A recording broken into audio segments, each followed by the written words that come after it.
gotta call the VA. I know you can't see this. Hold on, look. Oh, he meowed at me. He doesn't like me. Anyway, I gotta call the VA. I don't want to call the VA, but you know what? I have an idea.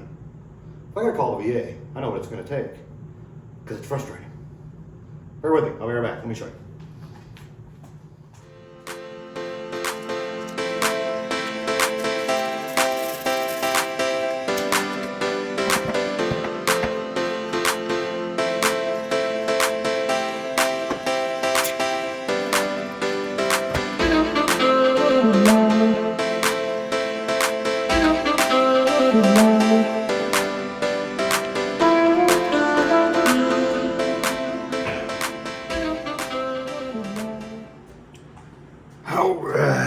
We are officially ready. So, just want to give you guys a brief reference as of why I'm making this video and about the call.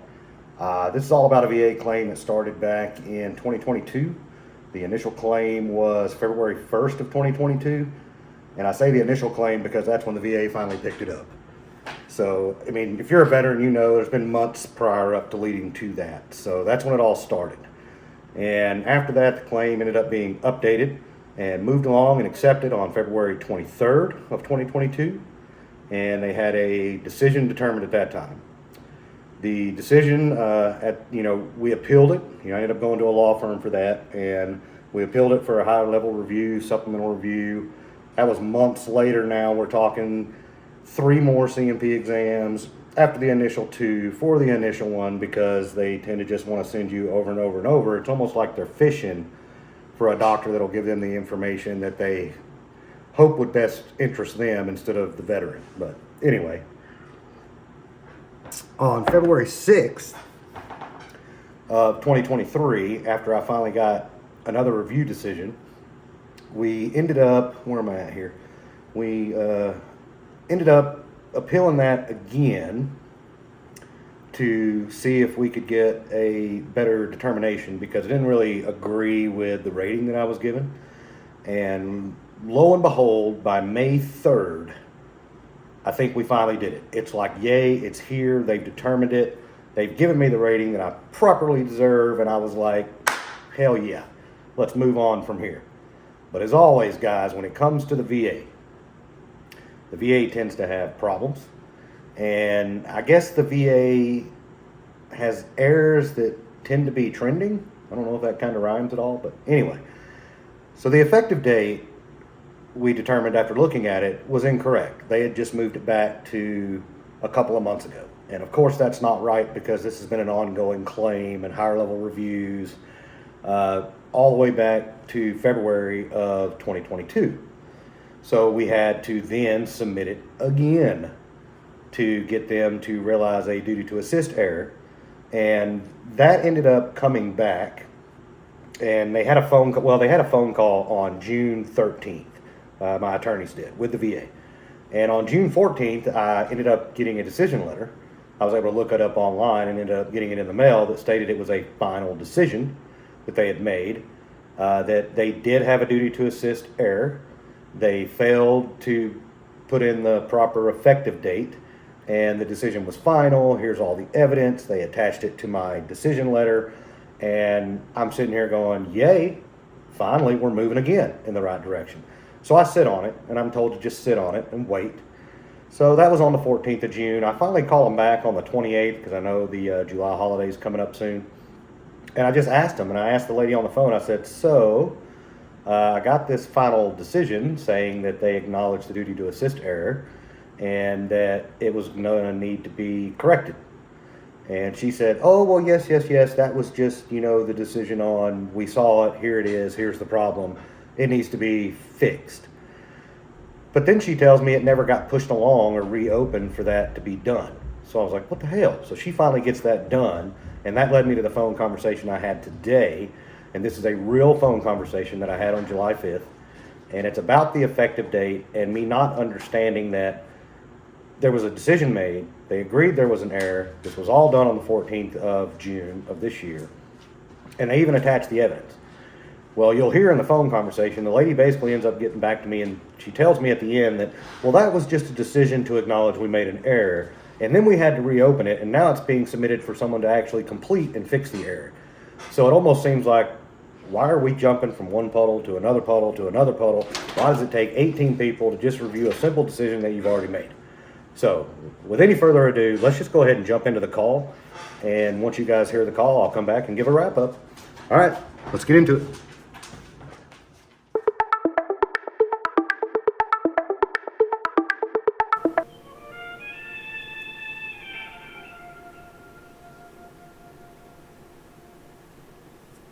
Your call is important to us. Please. Hello. Thanks for calling the Department of Veteran Affairs. My name is you. May I have a veteran file number, claim number, the last four of the social security number? My name is. First name, last name, date of birth.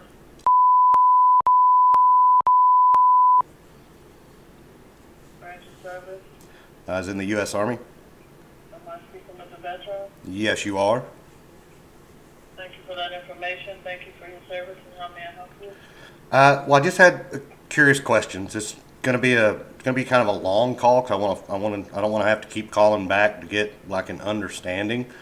But I did want to let you know right away because I'm curious. I know our calls are recorded here for you guys, but I also record my own phone calls, and I just want to make sure you're aware of that. And I did want to ask: is there any CFR regulation that prevents me from being able to record my phone calls so I can review them later and for educational purposes and for my lawyer if needed?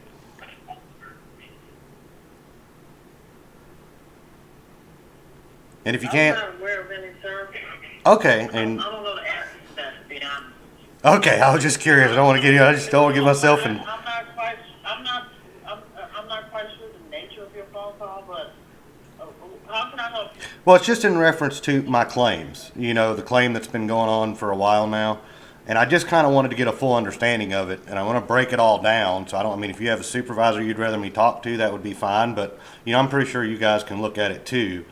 But basically, if you can see, you can see all my claim statuses, I guess, going back through the years. This is the one that started from February 1st of 2021 when I submitted the claim for my depression and other service-related issues. And, you know, that claim, it was ultimately decided on by April 12th, you know, months later, and that was good. But, you know, I ended up working with a law firm at that time because I didn't think the rating was justified. So they then submitted, if you can see as you follow me along, they submitted for the supplemental claim on February 6th of 23. So now we're going on a year. And that was finally worked on. So after about 18 months and all the CMP exams, I think I went through like 5 or 6 CMP exams, we finally got a decision on, I believe it was June 6th, or I'm not sure if it was June 6th or February, but that was done. And we noticed on that one that the effective date only went back like a few months. And they ended up having a phone conversation, my attorneys did, on the 13th of June. I believe you should be able to see that, to where they, I guess, had a phone conversation with the VA is what they told me, showing them that, hey, this was, you know, attached to the initial claim referenced back in February of 2022. So after that phone call was done, on the 14th of June, I actually saw the letter in my file, and I actually got the letter in the mail.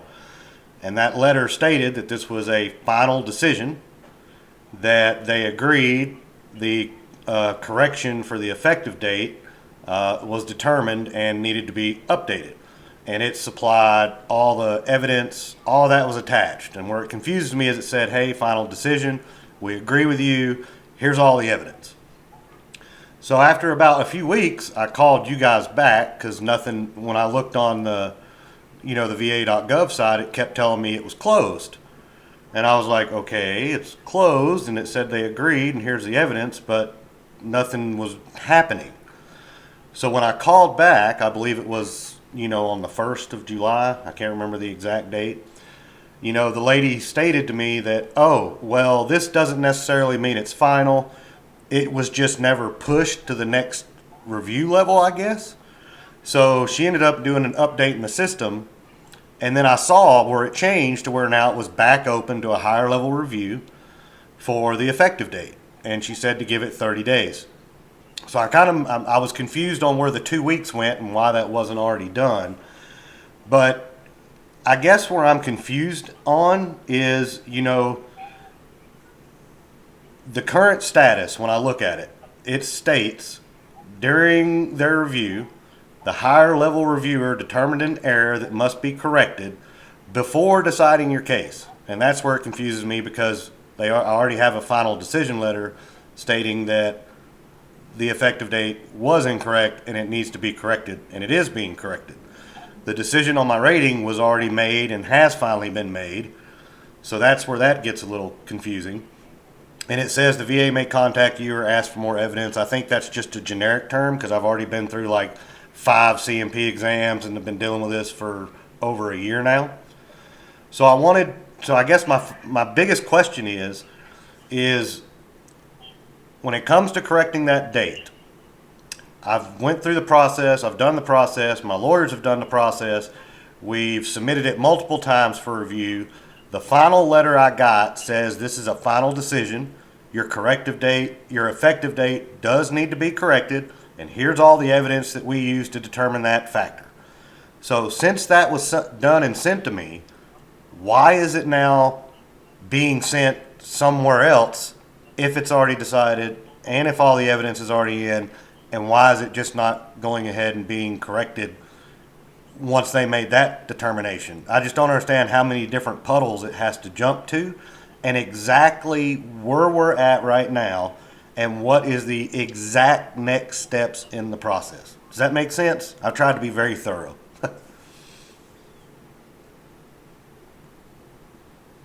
When you called the other day on June 28th and had the conversation with the person, the note that she put in, and I don't know if she read it back to you, but I'll read it back to you now. Veteran is requesting his claim for higher level duty to assist error be reopened and established per notification and rating decision letter sent 6/14/2023, sent in VBMS. Please establish the claim. Veteran is requesting contact via email, and you gave your email address, and she uploaded this information. So now they're doing whatever you and her discussed. They put it back in the developmental stages.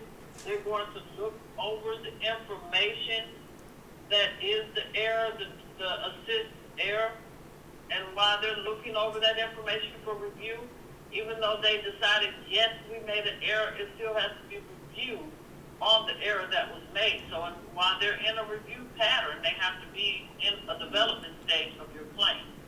Your claim can't stay in a decision mode when they're in the mode of looking through information. It has to be in the developmental stage. Okay, because see, that's where it was just confusing me, and I'm sorry, and I hope you can, explain it to me as best you can. But, it went to review. Well, that's actually Yeah. that just happened. Yeah, that's what I'm saying. Based on movements that were created when you call and you put in for a service request, that's exactly what we do. We service your request. Yes. When we're servicing a request on a pending claim, that means the claim has to go back into the developmental stage and not a decision stage. So that letter that said it was done, and here's all the evidence, it had, what I was told by that lady last time is that then it, and like you're saying, then it has to be reviewed again. That's where it's getting me. Yeah. How many different people have to review it when it's already been decided on? I mean, I feel like I'm just going to be in a limbo month after month after month. You have to pay attention to the definition of what the decision was. The decision was made that there was an error. The actual error that needs to be corrected, that has not been concreted. That's why they have to go back and look. They made a decision that, yes, we made a mistake. What that mistake was, what that final decision is, that's under the review process. That's why they had to put it back in developmental stage. When you got that letter stating that, yes, here's our decision, the actual decision was the fact that they made a mistake, and they recognized that. So So now they need the time to look over the mistake and then reach back out to you with correspondence. Okay, because that was confusing me because, man, we deal with it. I know you deal with a lot of veterans every day. I mean, this is almost going on a year and a half, almost 2 years by the time this might get done. And, debt's piling up, stuff's getting done. I didn't get the effective date that I should have got due to an error. And it's like, I feel like the VA just wants us to stress more, So that's where I was kind of going with it. So they've acknowledged it. Someone put together all the evidence stating, hey, this is the evidence, we did make a mistake, blah, blah, blah. Now it's being sent back to somebody else for them to go ahead and just agree with the exact same decision someone else in the VA already made, which seems like an extra unneeded step, but I understand. They need to come up, they don't need to agree, they need to settle. They need to come up with the final decision. And in order for them to do that, they have to go back and look at the error that was made. Okay, So and it's not a matter of agreement, it's a matter of just completion.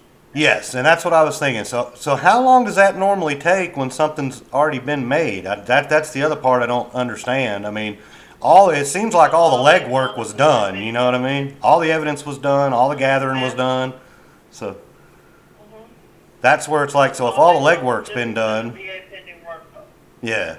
And does it still show me flagged under a hardship? Because this was all flagged under a hardship to get it done. That will remain on your claim, yes. Okay, so I guess that's kind of all I needed to know, but I was very curious kind of how that is. So it was done, claims were all done, finally got sent to a review, finally got finalized. They realized the effective date was wrong. The attorney submitted all the information and had the phone call. They made the determination, they did make an error, and they provided all the evidence, but now it's got to go to another person to look at it once again just to basically update that date and send the final correction. That's kind of where we're at, right? Yes. Okay, that is all I wanted to know, so I appreciate it, and hopefully it will come in soon because, I mean, this is just a process that's kind of weird, when it comes to some of these. So I wanted to get a full understanding. But I appreciate it. Thank you, ma'am. You're welcome. Any other questions? That is it. Thank you very much. You're welcome. No other questions, and you take care. All right. Thank you. Bye-bye.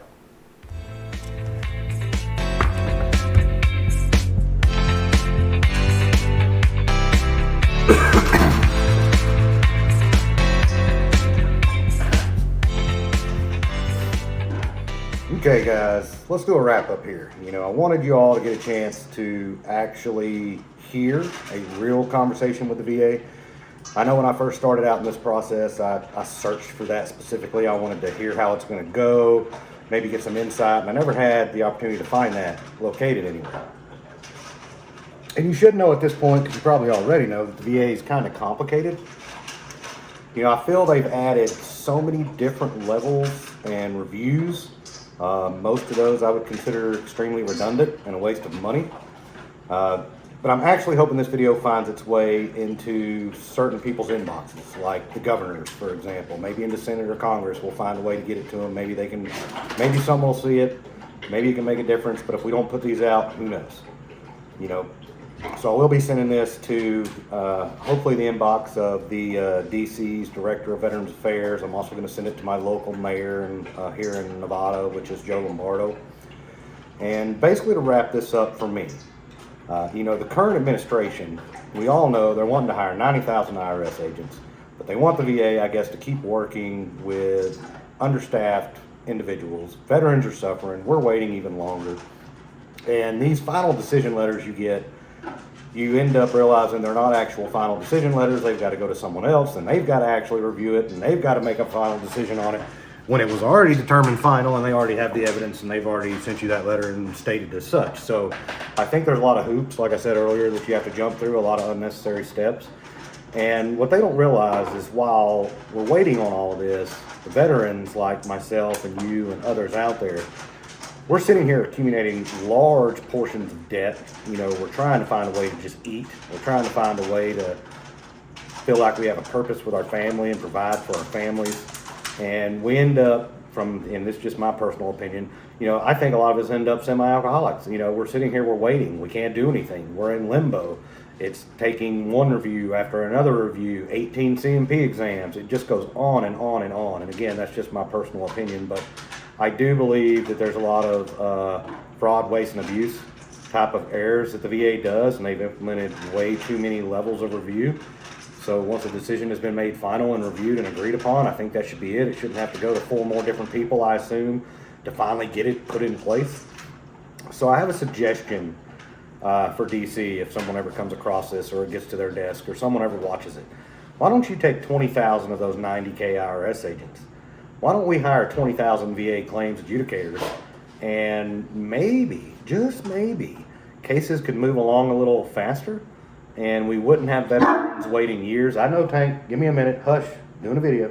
We wouldn't have veterans waiting years, possibly, you know, contemplating extremely bad things to do. They're struggling, bills are piling up, and even though errors are made, and even though errors are admitted, like for my example with an effective date, shut up, Tank, when everything is done and it's completed, they still want to keep sending it through different reviews. So AKA what that means is add another 4 to 6 months onto this while we hope you can keep your house and keep your car and provide a roof for your family, because honestly, I just don't guess we really care. But again, that's a personal opinion. So this is just an idea, and I might continue to do more of these videos in the future. I do live out in Las Vegas, so I may interview like the U.S. vets and other organizations around here, just to try to help veterans get more info on what they can do and different events coming up and different things to do. And if this is something that goes along with my vlogs for living out here in Vegas, I think it might be helpful, and we'll just have to see how this video does. So until then, guys, anything that I could do to help, maybe I could help. Hopefully this will help, and hopefully you had a good time watching this video. If you did, go ahead and like and subscribe. I would greatly appreciate that. I also do Vegas vlogs on poker. I'm going to start doing Vegas vlogs on baccarat and just general Vegas and steak restaurants and all kinds of other videos here. It's going to be a hodgepodge type of channel. So if you're interested and you want to keep watching, hit that subscribe, hit the like. Don't be afraid to leave me a comment, and I'll see you next time. Peace.